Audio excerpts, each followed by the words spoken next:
Hello, everyone. It's getting closer to 6:30.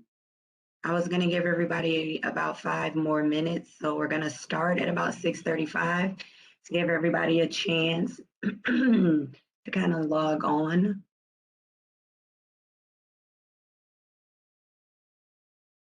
If everybody wants to turn on their cameras, just so we can all have a face-to-face, since I haven't seen everyone. I've met quite a few of you, but not everyone.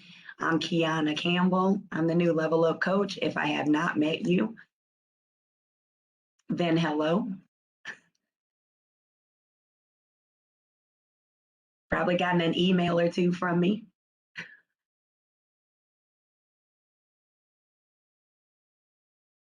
But it's nice to put the faces to the names. Hello, Lance. I see you in the chat. You guys are more than welcome to utilize the chat as well.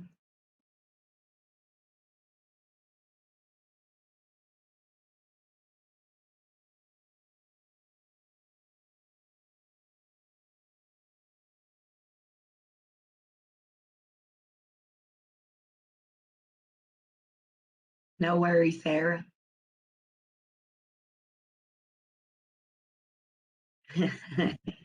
No worries.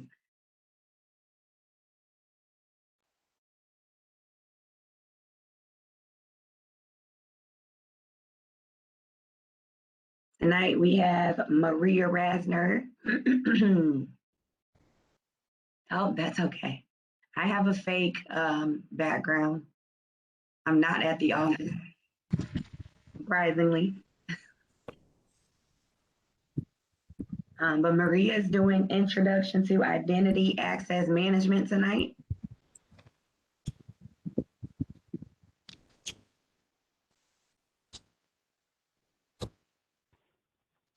Hi, everyone. Good evening. Let me know. Let me know if it's time for me to share my presentation. All right, I said I'll give everybody till about 6:35 before you can get started. Sure. That'll give everybody a few minutes to log in.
All right, I think we can go ahead and get started. Maria, you want to go ahead and get started with your presentation? I think we have quite a virtual party going.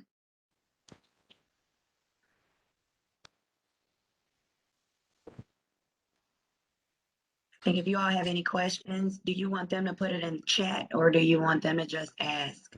Or you want us to just ask? Yeah, absolutely. Yeah, they can ask. That would be awesome, right? That we can at least hear the voice behind that question, or they can also type in the question in the chat window. That will be fine. All right. All right. Once again, I'm Kyauna. I'm the LevelUp coach. I've spoken to a lot of you or sent you emails. And this is Maria Rasner, and she is going to let us know about identity and access management. So, Miss Maria, take it away. Thank you. Thank you. Are you guys able to see my screen, my PowerPoint? Yes. Perfect. Okay, let's get started. First of all, good evening to all of you, and thank you for joining this session. I very much appreciate the invite to speak here, and hopefully that you will learn something from my presentation. My name is Maria Rasner.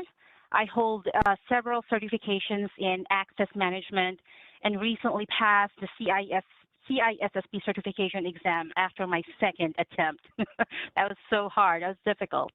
I work for a national bank called Truist Financial Corporation as a corporate cybersecurity analyst / peer leader. A few years ago, I created a LinkedIn group called Our Cybersecurity Journey, which aims to help those who are interested in a cybersecurity career and also to those who want to transition to cybersecurity. So that's all about myself. I would like to start with misconceptions, big misconceptions about identity and access management. Some people say identity access management is not part of cybersecurity. That is indeed a big misconception. Identity access is in fact a key part of cybersecurity domain. When you start studying for CISSP, every book on CISSP covers IAM as one of its domains. In any mature organization, there should be an access management team, and there usually is, to protect their access to resources. For the IAM team, the question of who has access to what is very, very critical. Next misconception, IAM is not that important. Now, this is another big misconception, given that many recent breaches and historical could have been prevented by the use of MFA or multi-factor authentication, as well as privileged access management, all of which are part of IAM. IAM is very important. It is actually part of OWASP. If you've heard of OWASP, OWASP, Top 10 Application Security Risk. To give an example, the SolarWinds breach was caused by the website password being left as SolarWinds123. That was the password. So obviously, it was easily guessed, and so the bad guys cracked into it. The last big misconception I have on my PowerPoint is that IAM is just about passwords and user IDs. IAM isn't just about passwords and user IDs. It also involves the whole chain of identification, authentication, and authorization. User IDs and passwords, they're just two components of a much more complex system of IAM. So these are the big misconceptions, and believe me, I've faced them, I've experienced them with others. You know, when we talk about IAM, you know, some people would say these things to me, and you know, and obviously, you know, there would be a healthy argument about it. All right, next slide. What is identity access management? And I'm going to be calling it most of the time here in our session IAM. Obviously, it's kind of long to keep pronouncing it. Identity and access management ensures that the border protection mechanisms, right, in both a logical and physical viewpoint are secured. What is the purpose? Well, the purpose is to allow authorized user access to appropriate data and deny access to unauthorized users. Plain and simple, that's the main purpose of IAM. Implementing access controls to maintain the confidentiality, the integrity, and the availability of your company assets is of utmost importance. Now, as you know, identity has become more important, right, since COVID-19 has made physical boundaries irrelevant. More businesses have moved toward remote users. They've also given users outside the organization greater access to their internal systems. So when we hear of IAM, we think of authentication, right, before getting the necessary access to an object. Please let me know if I'm actually speaking too fast. I tend to. A key concept for implementing any type of access control is the proper authentication of subjects. A subject or a user first identifies himself or herself, right? However, this identification cannot be trusted alone. For example, I need access to this database. I am Maria Rasner, and I need that access to perform my job. Now, just by giving my full name, it should never be enough, right? Because anyone can merely give my name. So the subject, which is myself, authenticates by providing an assurance that the claimed identity is valid. We call this a set of credentials, right, that we use for the combination of both the identification and authentication of a user. Example of a set of credentials, obviously, is your username and your password. However, there are also 4 authentication methods. Currently, we have 4. Something you know, something you have, something you are, somewhere you are. Now, let's start with something you know. Something you know requires testing the subject with some sort of a challenge, right? A challenge and a response where the subject must respond with a knowledgeable answer. The subject is granted access on the basis of something they know, such as a password or PIN, personal identification number, PIN, right? Now, no doubt, this is the easiest, but often the weakest form of authentication. That's type 1. We call that type 1 authentication, something you know. Now let's move on to another authentication, which is type 2, something you have. Something you have requires the users possess something, such as a token, right? Maybe some of you have seen an RSA token, just like in the picture in my PowerPoint, my slide. It proves they are an authenticated user. So basically, your token helps prove your identity claim. On my slide is an example of a token, specifically an RSA token, which you probably have seen already. And in my case, I have a time-based dynamic RSA token. I actually use it for work, right? It's time-based. I got an app for RSA. I put in my PIN code, whenever I access, I use my privilege account ID. So basically, this type of token generates codes that change frequently, such as every 60 seconds. The next type of authentication method is something you are, also known as type 3 authentication. Now, this is basically biometrics, right? Something you are, which uses your physical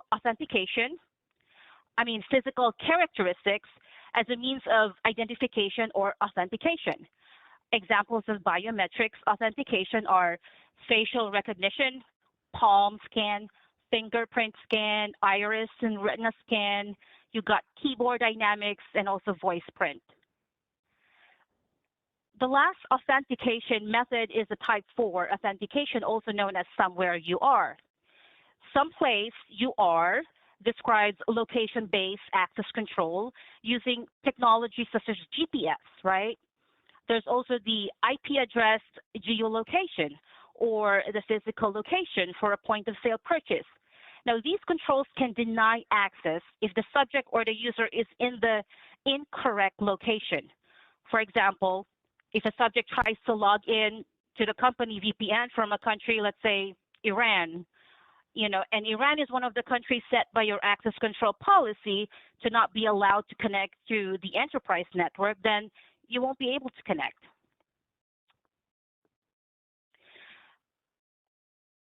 Next is IAM versus PAM, Identity Access Management versus Privilege Access Management. Aren't they the same? No, they're not. Think of IAM as regular access, while privilege is, an elevated access. IAM and Identity Access Management and Privilege Access Management are sometimes used interchangeably.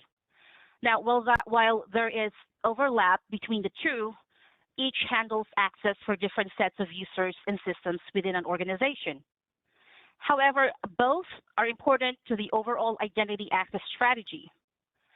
IAM is a set of policies and technologies that enable your managers, your IT managers, to control your everyday users' access, right, to specific applications within the organization. PAM, or Privilege Access Management, is a subset of IAM that focuses exclusively on protecting your privileged accounts. Now, these accounts that are granted to a small number of users who need access to back-end systems, databases, and other places where highly sensitive information is stored. That's where PAM comes in. So again, IAM safely authorizes any user who needs access to a system, but PAM limits access rights to the absolute minimum number of users necessary to perform business activities. Now, you might be asking, well, Maria, which one should we use?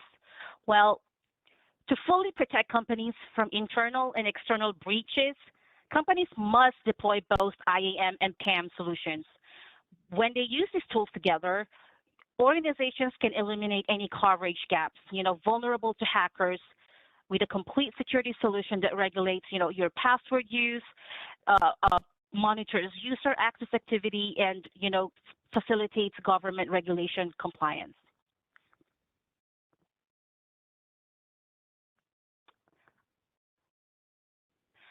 IAM technologies and companies. Okay, so some common technologies used for identity and access management include directory service.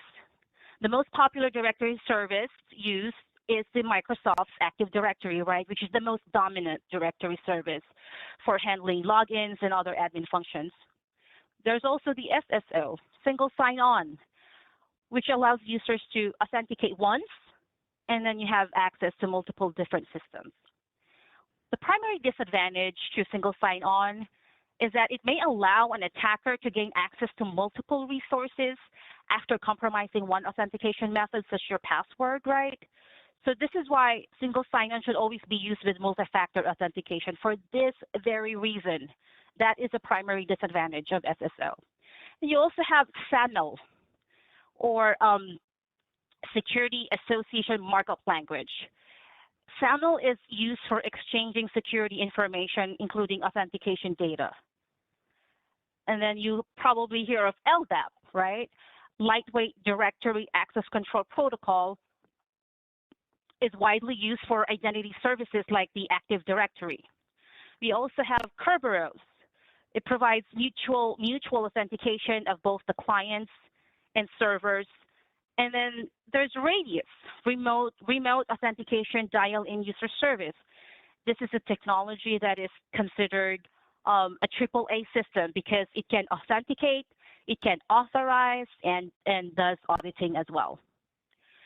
So when you hear of identity access management, the top players in IAM market, they include, you've probably seen CyberUp, Okta, we've got SailPoint, Centrify, there's AWS IAM, OneLogin, and there's many more. There are many more companies that specializes in IAM or PAM solutions.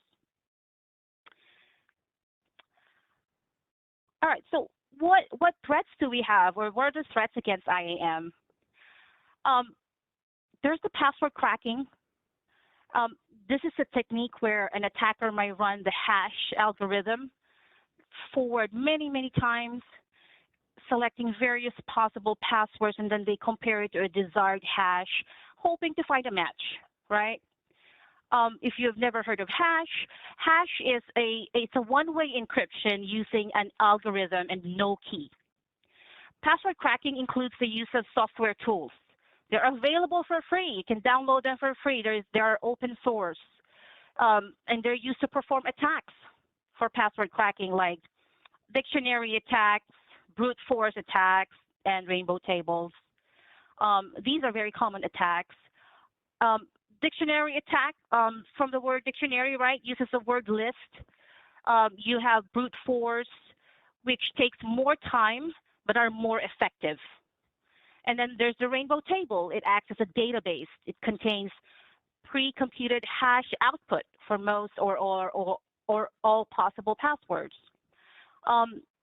Examples of password cracking software tools, you have Hashcat, John the Ripper, you got Medusa, you got Rainbow Crack, and a lot more. With all these tools to crack your password, you might be asking then, how do we create a password that is hard to crack? I can give you 3 tips. I've got 3 tips that I can give you. First is, the longer the password, the harder it is to crack. Password length is the most important factor. A random 7-character password can be cracked in minutes, okay? While a 10-character one takes hundreds of years. So there's the difference there. So again, the longer the password, the harder it is to crack. Second, always use a combination of characters, numbers, and special characters. You probably all know that already, right? Because using a variety of characters, it also makes brute force password guessing more difficult, right? Because it means that bad guys will need to try a wider variety of options for each character of the password. Lastly, use variety in your passwords. Do not use the same, try your best to not use the same passwords in all of your accounts. A data breach at a tiny company could compromise a bank account if the same credentials are used, right? So use a long, random, and unique password for all of your online accounts. Next threat is the social engineering attacks. This kind of attack, social engineering, it's not only becoming more common, but also increasingly sophisticated, right? This kind of attack typically involves, some form of psychological manipulation, tricking users or employees into handing over confidential or sensitive data. Now, because social engineering involves a human element like our emotions, preventing these attacks can be tricky for some companies, for enterprises. The most common social engineering attacks come from phishing or spear phishing, and it can vary, right, with the current events, disasters, or tax season. 91% of data breaches come from phishing, and this has become one of the most exploited forms of social engineering.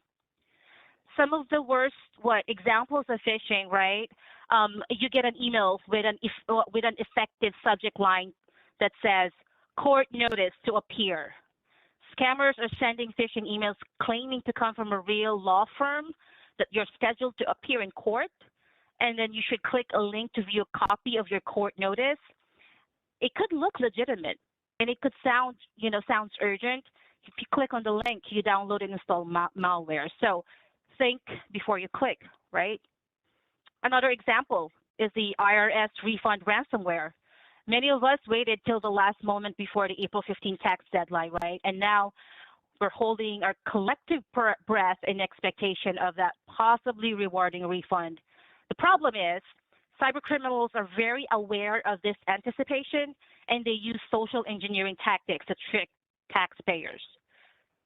The attachment in an infected Word file, which holds a ransom payload and encrypts the files of the unlucky end user who opens that attachment. Yep, so again, think before you click. The last threat that I'm going to discuss on this slide is the insider threats. Let's break this down a little bit. The definition of an insider is a current or former employee. That person can be a contractor or a business partner who has or had authorized access to the organization's network, systems, or data.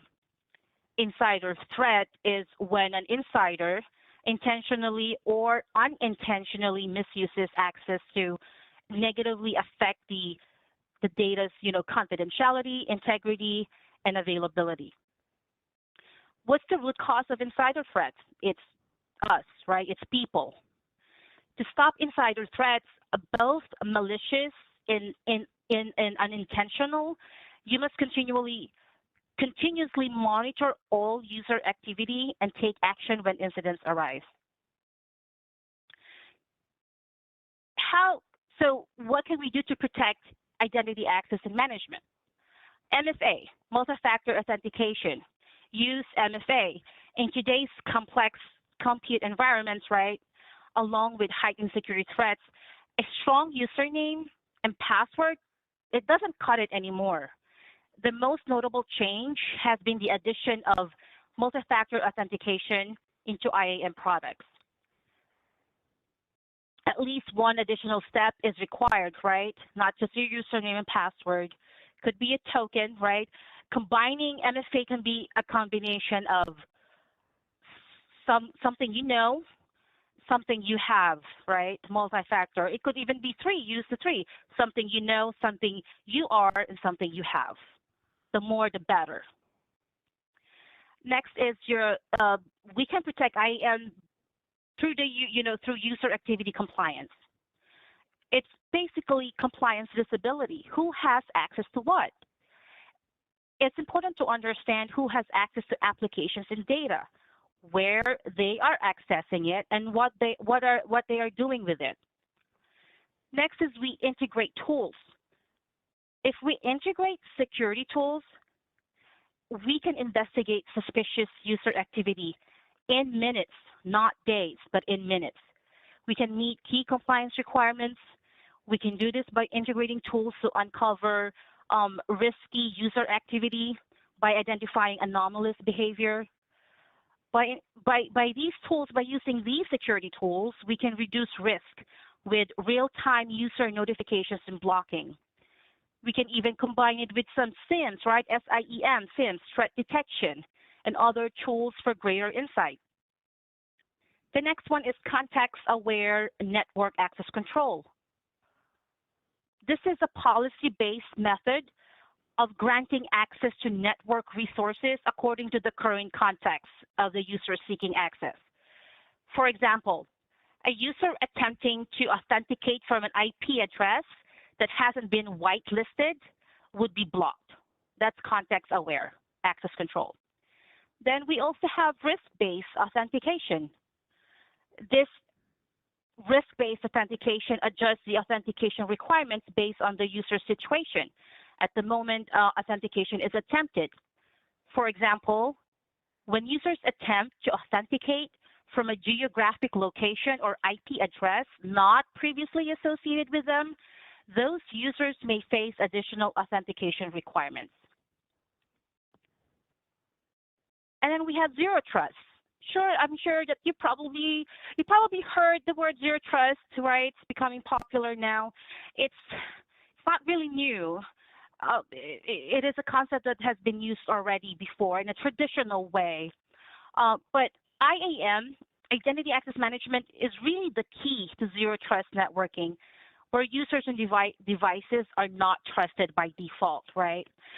When we hear of zero trust, when I hear of zero trust, automatically, I think of never trust, always verify.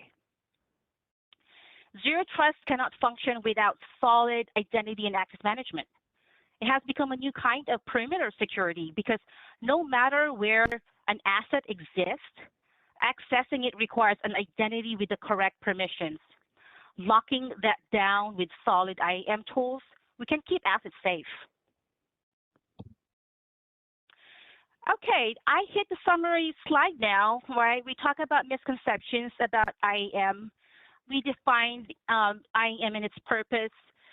We also talked about the difference between IAM and PAM. IAM being regular access and PAM, being the privilege accounts. IAM technologies, like Active Directory, SSO, single sign-on, and then companies, companies that specialize in IAM or PAM, got CyberUp, SailPoint, Centrify, and more. We talked about threats. We discussed the threats against IAM, like password cracking, social engineering attacks.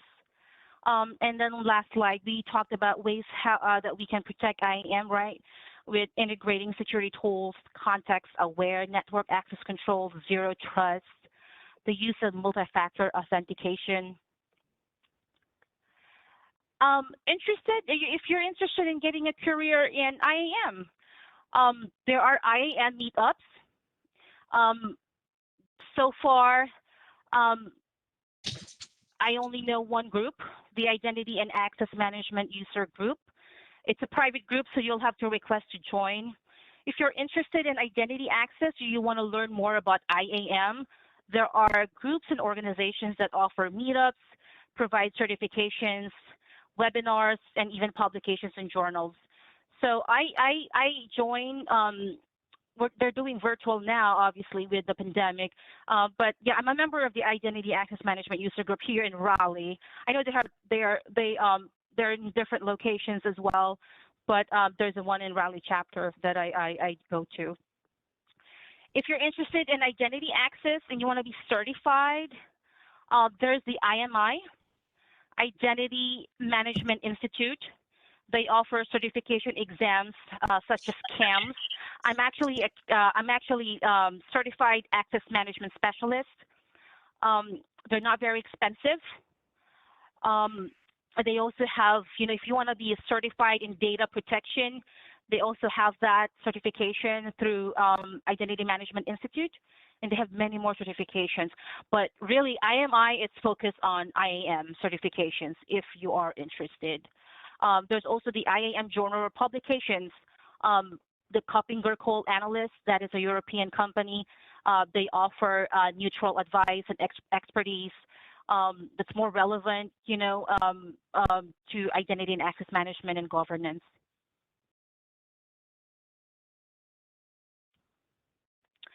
Any questions or feedback, comments?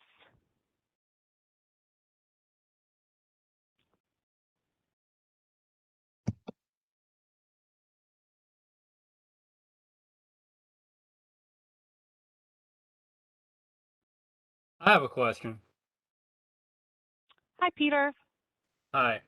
I'm interested in cyber compliance like GRC. So where is there an aspect of IAM that is, connects with compliance? Yes, absolutely, because identity access management and even privilege access management, we do a lot of compliance audit. We work on a lot of compliance projects. Like, okay, my area right now is privilege access management, and we remediate access almost every day, right? So there's the compliance piece of it, and then you need to create a compliance report so that if audit comes knocking at your door, then you can show, okay, we remediated all these access, and there's the whole process of really, you ask the user and the manager, hey, do you still need this access to perform your job? If not, we're going to remove you. If yes, you're going to have to use a privilege account ID, meaning an elevated special ID, because you're actually connecting to our resources with more than read only, right? You can execute and update and write. So I see that more of a compliance, on a compliance side. So yes. Okay, thank you. You're welcome, Peter.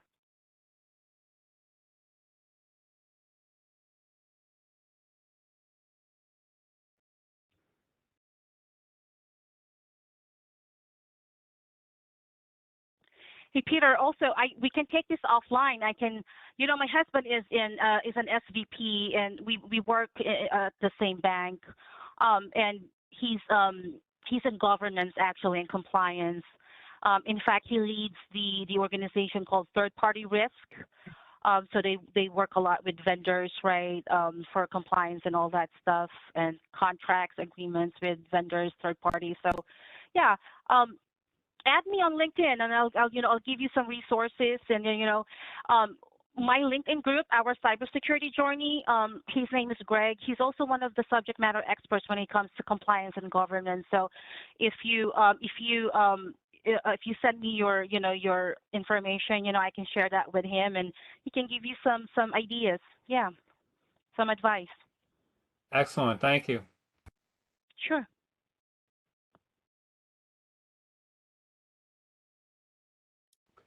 Any other questions? I have another feedback? question. If nobody else. Go ahead.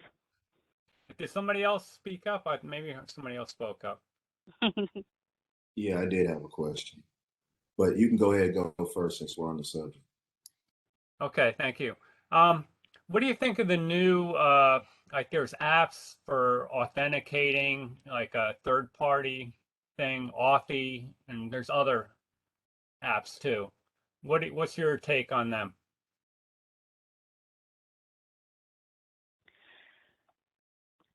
Applications that authenticate vendors? Did I hear that correct, Peter? I'm not really sure. I guess it's kind of like a form of multi-factor authentication, but it's like a new form. And I think you get it's some kind of an app, and then it provides like a one-time code that's only good for like 1 minute, and it helps you to log into things. Oh yeah. That could be a token, right? Either a hard token or a soft token.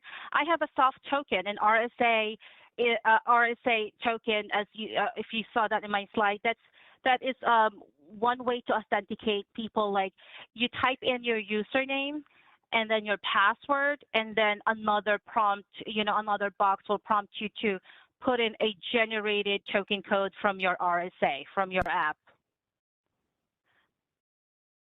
That's very good. It's a multi-factor authentication. That is very good. Yes. Okay, thank you. Joseph?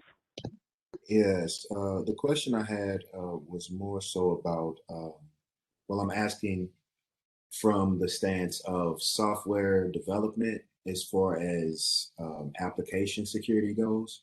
And I was wondering which would be more difficult to implement IM with? Would that be a federation or single sign-on?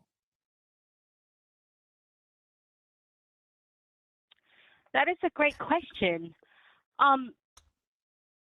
Single sign-on is very common, right? It's a very common technology when it comes to IAM because it's both for security and convenience for users, right? Where we don't have to type our passwords over and over again.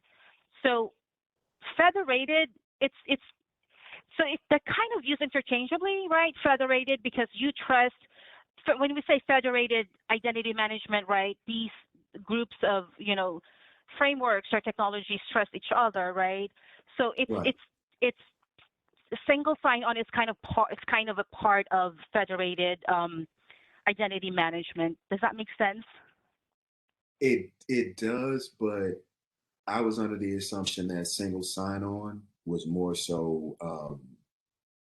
let's see, company-wide versus a federation would span over different or several companies, maybe 2 to however many. Right. I think that federated identity management applies single sign-on at a much wider scale. You're right? Ranging from cross-organization to internet scale. So you're right. It is sometimes simply called identity management, IDM.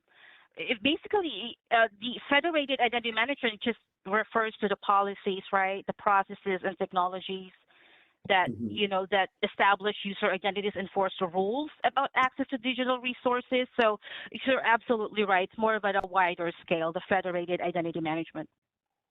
So would you say that federation would be a much, well, obviously it would be a much bigger task, but would it be much more difficult seeing that single sign-on uses, um, what is it, security tokens, and the federation would use security tokens also?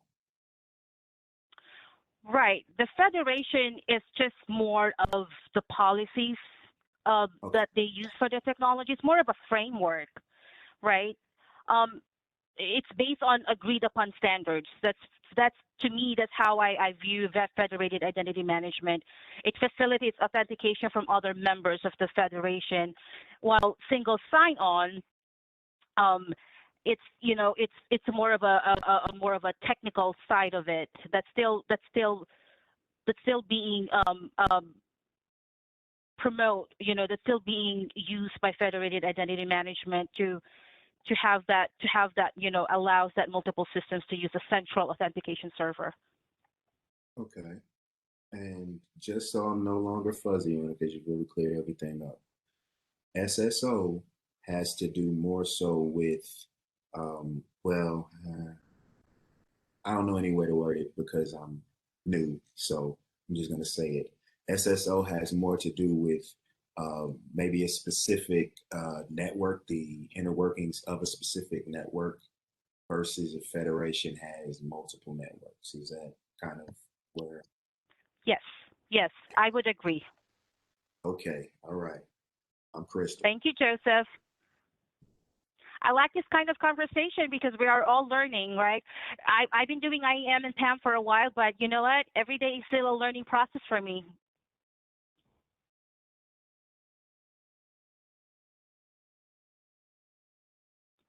Any other questions or feedback? How are you guys doing? I have one more. I am I'm really, really interested in software or application security. Great, that's Um, great. Yeah. would you say, well, I know that I am having the knowledge of I am and how it works really, really helps with the development of applications. But are there any specific, well, you two named two applications that are used specifically for authentication. But what type of advice would you say you would probably give to maybe a software developer as far as the actual development of the what's the word, authentication process with the app, not the network? I'm sorry, Joseph. Could you please repeat that? Okay. Um, software application development, Mm-hmm. type of advice would you maybe give to a software developer concerning authentication as far as their application goes, as far as IAM and software development goes? Um, I'm not very familiar with software um, development or software development, but what I do know is that security needs to start from software development. It has security needs to be incorporated. Um, there are there are a lot of things that need to be considered, right, when software developers obviously create something, develop something. um, I don't have anything about authentication in the area of software development. But I could we could take this offline and I can get some answers for you if you don't mind. Okay, that's great. Yeah, I'm just really like an open book right now because I know that there is input validation, which basically where you kind of normalize or scrub the user's input to make sure that it's compatible with, um, I guess, the format of your database. Right, right. In order to avoid cross-site scripting and forgery, yes. There you go. There you go. So that's what I was kind of like wondering, like, I mean, is that the only? Because I mean, it's really simple. If I mean, that's the solution. If that's because that's the solution I keep reading about. But if it were that simple, like everyone keeps saying input validation, but or validate input, put it that way. But if it were that simple, then you wouldn't have all of these problems if it were as simple as just making sure that a person only uses a certain amount of characters or certain characters. Right. So that's what I was getting at because there's the app because people for some reason put a wedge between the application and the network. And it's like there would be no need for a network, or put it this way, clients could not use or access your network without an application. So they're intermarried. Right. Right. And I think there are others, right? Not just input validation, right? Totally forgot about that. I know I studied that for my CISSP.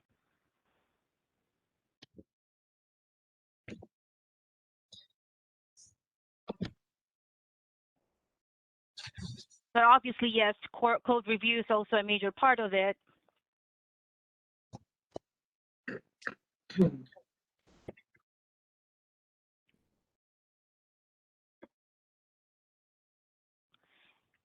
Vicente, were you trying to say something? We can't hear you.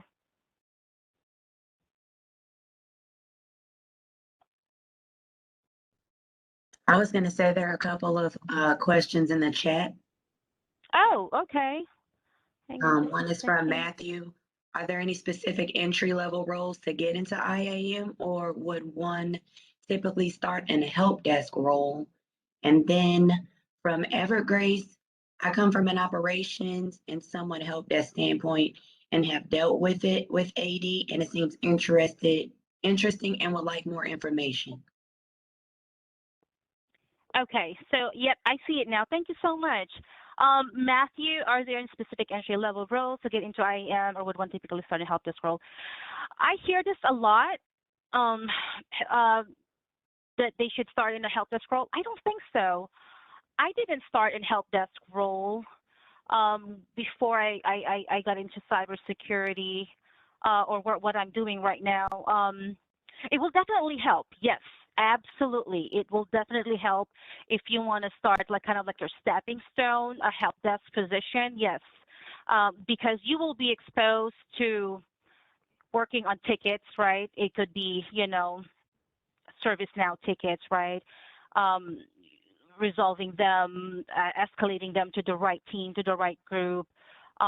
You'll be exposed to names of servers, how do you remediate those servers access and all that stuff, along with the analytical part of it, right? How do you solve that process? How do you solve the issue? So yes, absolutely, help desk role will definitely help. But that should not, I mentored a lot of people before, and I always tell them, don't just focus on getting that help desk role, but also explore also the possibilities of, internships, or I started learning cybersecurity not through, through other things, but I attended a lot of security webinars. I used to work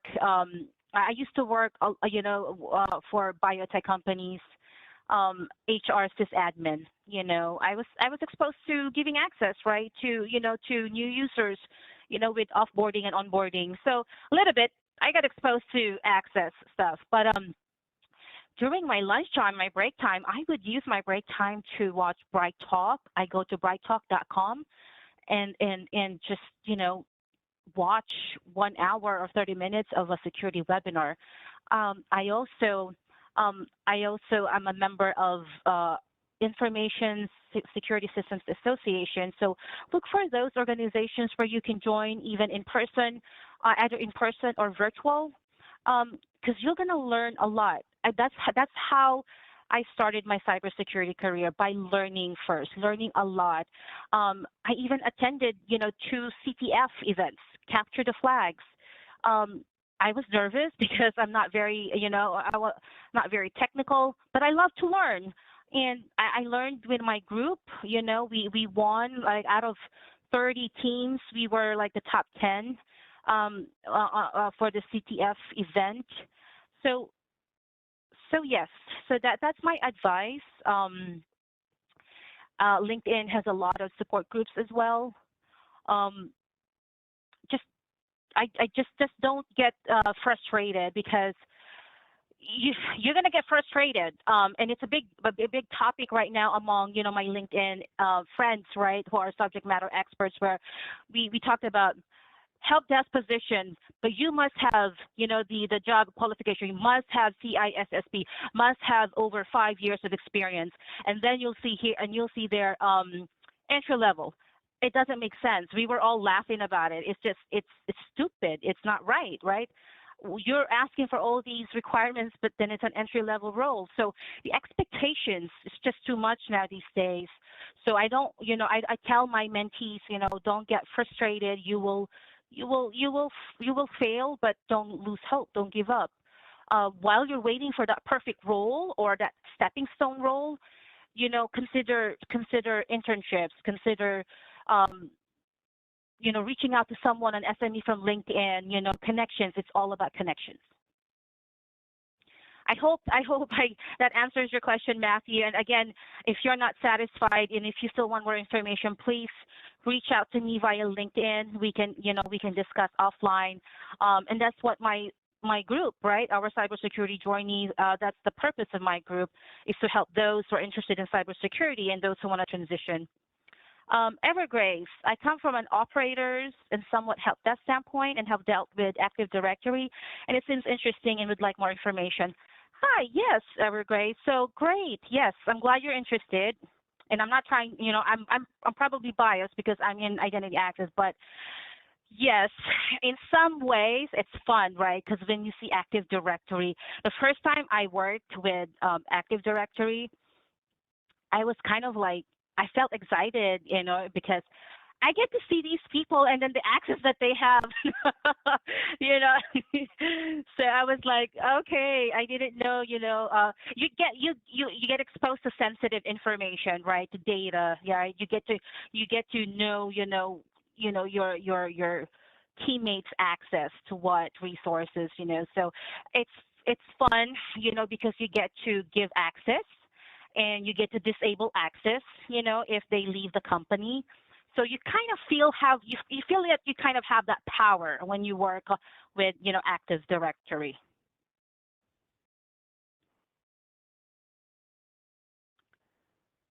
So Evergrace, I hope that answers, or is there anything else that you'd like to know about AD?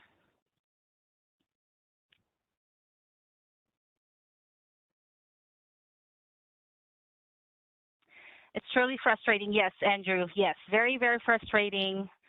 A lot of people that I know, they get really frustrated and sometimes feel kind of like hopeless that, Maria, when am I going to get a job in cybersecurity, a career in cybersecurity? And I always just tell them to just, your time will come, just be patient.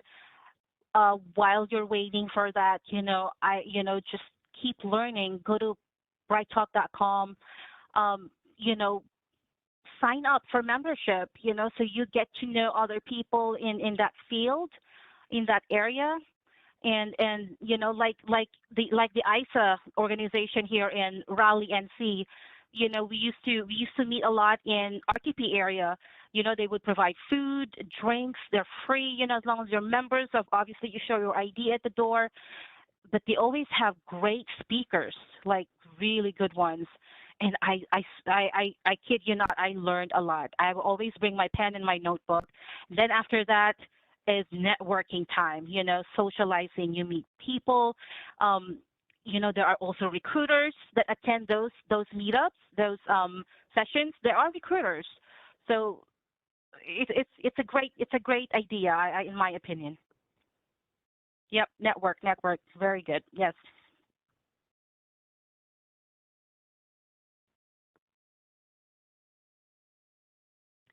Yeah, so if you guys are interested in identity access and privilege access, hit me up. I'll give my email address to our host. You guys can reach out to me.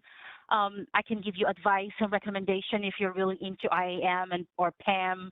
It's a very popular area of cybersecurity now. Especially with the pandemic. That a lot of there's the remote workforce now. It's very common now, right? So a lot of companies have to deal with that, the identity access, right? So yeah, let me know. Oh, it's sorry, I'm gonna type it in here. It's brighttalk.com. They have lots of different just typing in the box what type what topic cybersecurity you want to learn, and they will all show up. And even if you go to CyberUp, CyberUp is such a #1 company right now, the leader when it comes to privileged access. If you go to their website, they also offer security webinars about privileged access, about zero trust. There's also SailPoint, and CrowdStrike is very popular. They're a very good company, CrowdStrike. If you work for CrowdStrike, oh, it's very impressive. So I sometimes go to CrowdStrike because they have webinars there as well. So it really is a matter of being resourceful. That's one of my advice that I give to my mentees. Be resourceful, and time management. Manage your time, even if it's just a 30-minute every day or 3 times a week that you get to learn something new, and you get to share that information with others, you will succeed.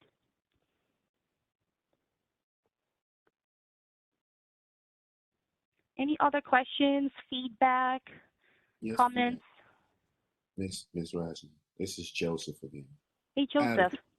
I have a question concerning IAM and the different types of different types of form or authentication methods concerning like the cell phone, seeing that it's like it encompasses like 3 of them, like 3 different types all in one, device. Like, has that changed, or will that change the way that we approach IAM at all? Sorry, Joseph, you were kind of breaking up a little bit. Could you please repeat that? Okay. Cell phones concerning IAM and how um, basically they encompass 2 or 3 of the authentication methods that we use with identity access management. Like, has that presented a problem? Because I mean, from where I sit, it makes things more convenient, but again, we're kind of bundling everything into one device. Oh, so you mean if you're using your cell phone, right? You can have an app, right, for your token, which is, let's say, for example, RSA, because that's what we use at Truist. And then Right. you also have your biometrics, right? Because I'm an iPhone user, and it does facial recognition. Okay, so I don't, Also, I don't, geotag. yeah. Say it again. I said also geofencing. They use the cell phones Yes, to yes, show exactly. us. Yes, yep. The biometrics, they also have the biometrics feature. I don't see that changing. It's just a matter of, for example, I think you're asking the question from the enterprise viewpoint, right? Like if you're an employee and you've got that phone, right?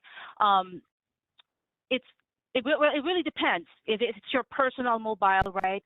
So it it depends. It really boils down to the security strategy that your company has, right? Because we use our phones for work to perform our job, and we use that for authentication. One of the ways that we can protect our data, our assets, is through mobile device management, right? MDM. Yes. So yes. So definitely there are ways that we can protect that. Always remember that we can never avoid risk. We can just mitigate them, and we can reduce them to an acceptable level. Okay. Okay. Yeah. Okay. I accept that. I've not had that thought. I've always thought about getting rid of But yeah, okay. All right. That works. That's fair. Thank you. Thank you. Thank you. You're welcome. Good work. West Pursuit certification. Currently working on my Security Plus. Great job, Andrew. Okay. So you're working on your Security Plus. Always push yourself for the knowledge. Yes, absolutely correct. Yes. And good job. Yes, I do highly recommend taking Security Plus because you need to have that basics, right? The foundations of security knowledge. So that is a great idea. Yes.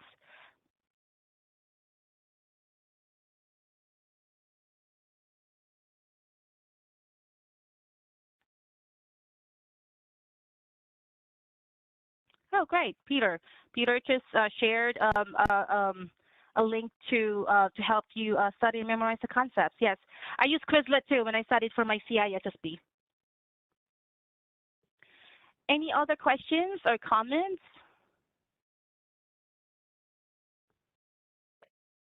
I just wanted to add, as far as networking, LinkedIn is probably one of the best networking Yes, websites absolutely. that I've ever.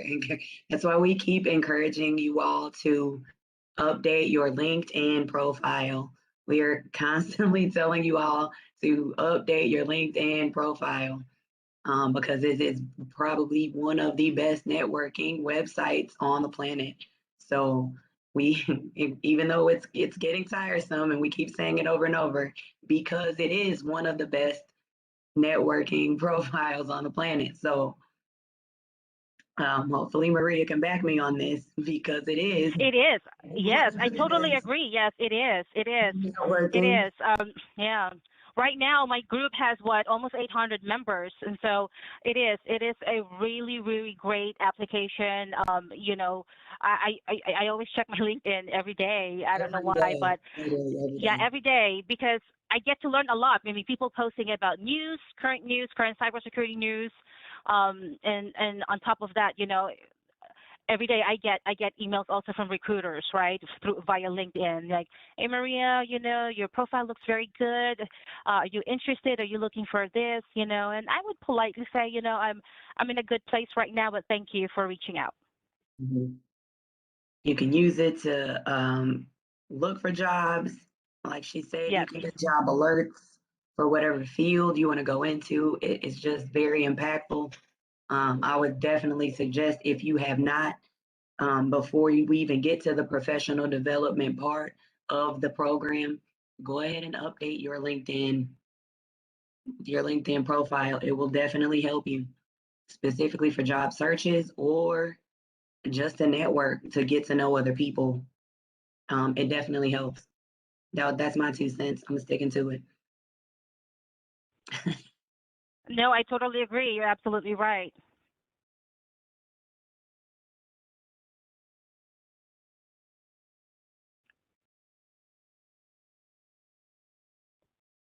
Any other questions or comments or feedback?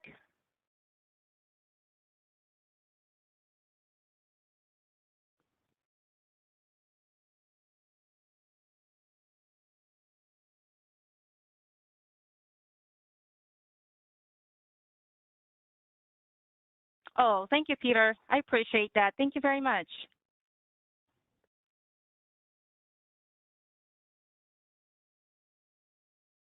I agree with both of you, Peter and Andrew. Yes, I've heard about Professor Messer.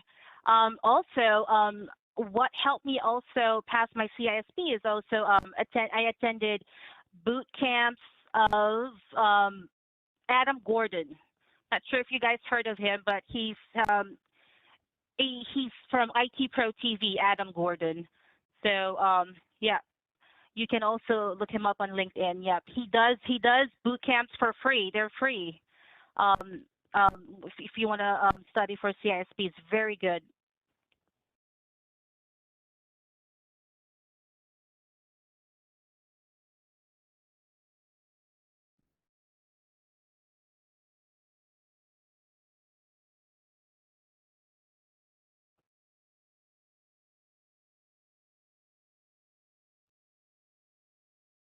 Adam Gordon.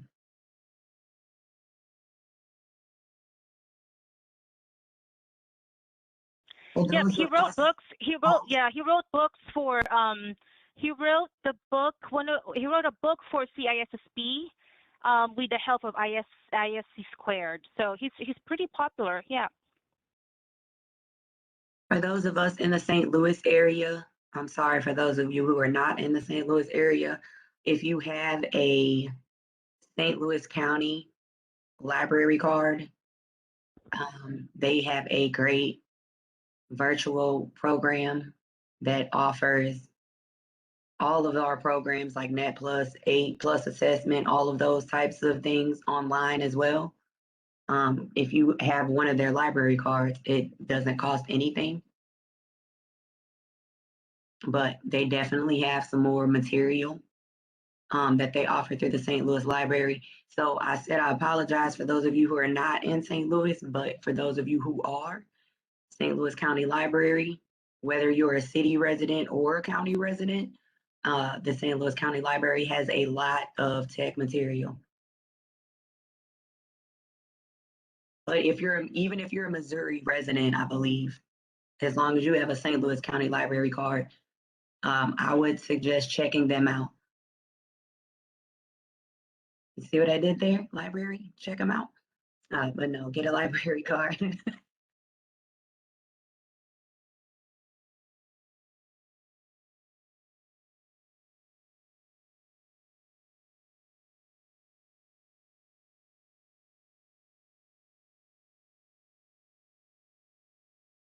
I forgot to ask if were we able to record the presentation?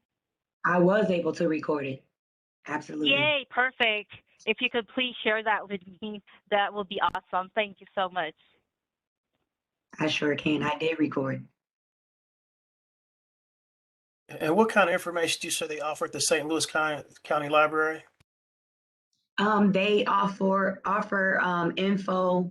So for those of you who are taking the A+ assessment, the Network Plus assessment, they offer info for all those courses. So like the A+2, I think it's called, the A+2 core, is it called? If I just messed that up, I'm so sorry. But they offer that type of information, just like Professor Messer offers, but they offer all that online. I had a meeting with the St. Louis County Library, one of the people from the St. Louis County Library, and he was telling us about all the programs that they had to support us. So for you all who are studying for those tests, they have the study related materials. But the only drawback was that if you're not a St. Louis County resident or city resident, that you can't access it if you can't get a St. Louis County resident or a library card, because you have to be a Missouri resident to get a. Gotcha.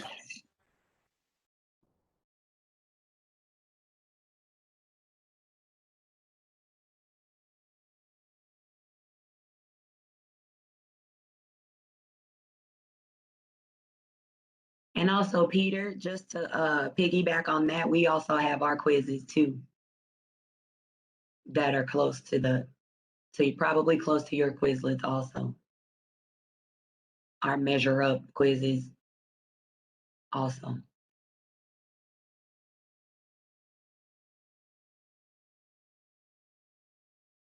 Yeah, we have a question from Samuel. Thank you for the presentation. Would you recommend getting CISSP without experience? Personally, if I would not advise, I don't recommend getting CISSP without experience, because CISSP is actually a managerial examination.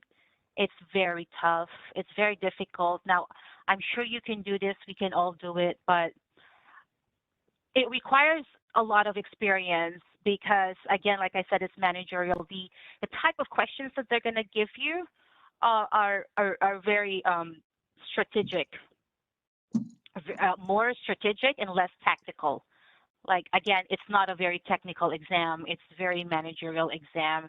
So for you to have that security experience or management experience, it will definitely help. Um, so if I suggest, I recommend to my mentees, taking Security Plus, and even if you don't, if you just want to validate your knowledge, yes, go ahead, right? Take the certification exam. It will make you feel better. It will be good. It will boost your career, your resume, but not necessarily. Why? Because let me tell you this. I worked with a lot of recruiters, and most of my LinkedIn connections are managers, right? And if you look at the job qualifications these days, you would, it, not many of them require or even ask for Security Plus. You'll see CISSP. So, but then if you don't have that experience, it will be difficult. So I just recommend study for Security Plus, and then you can either take the exam or not. And then look for an internship. Find an internship that will help you get exposed to security, and find that stepping stone role that will help you land your ideal security role.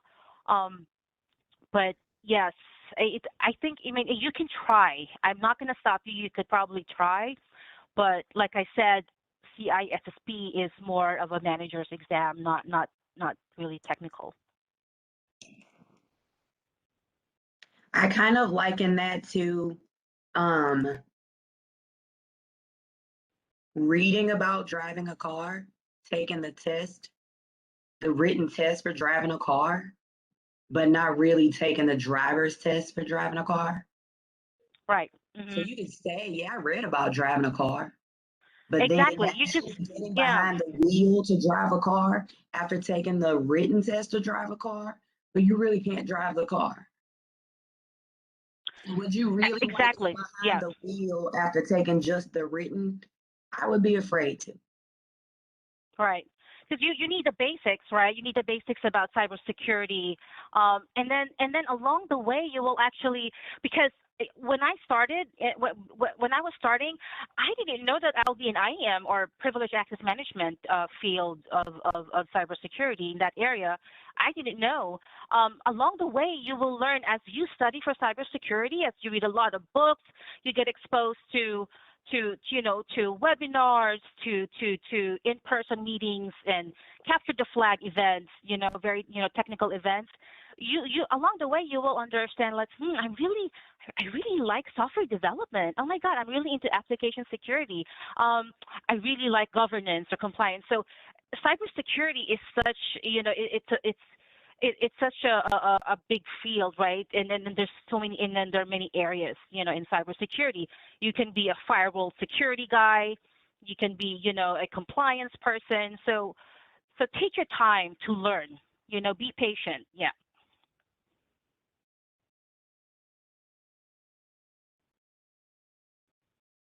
You're welcome, Samuel. I hope that answers your question.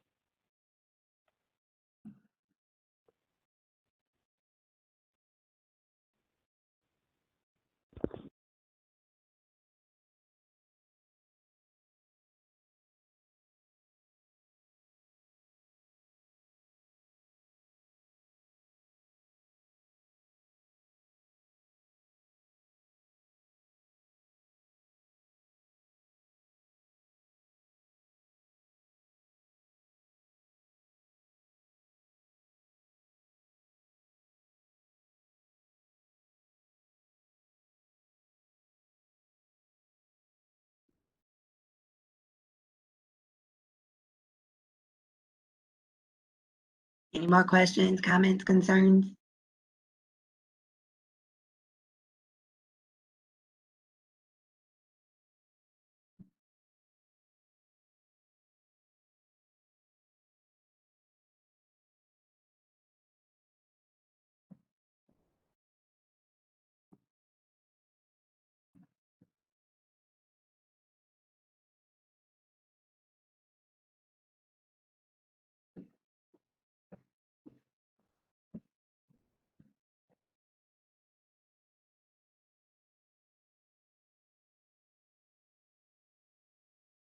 All right. Well, I thank you, Maria, for your presentation, all of your knowledge. I really appreciate it. I appreciate everybody checking in for this candidate meetup. Good to see everybody's faces, kind of break up the monotony. I'm still quarantining. I don't know about anyone else. Thank you so much, everyone. I really enjoyed this. We can do this again if you guys want to invite me again. We can talk about, maybe next time would be more specific. I can talk more about privileged access management. And then again, thank you for listening. Thank you for all the questions. Hit me up on LinkedIn. Let's connect via LinkedIn, and I'm willing to help. Yep. I'll definitely hit you up on LinkedIn, Maria. Yeah, absolutely. Yes. Well, if nobody has any more questions, I'm going to give you guys some time back and end this early. We had till 8:30, but if nobody has any more questions or comments, I'll give you guys 45 minutes back. Thanks, everyone, and have a great night. All right. I'll be in your inboxes bugging you shortly, and very Is it soon. okay to connect with you on LinkedIn, Maria? Yes, please. Let's connect. Yes, connections. It's all about connections, networking. All right. Thank you. All right. Thank you. Bye. Have a good night, you all. Thank you. Thank you.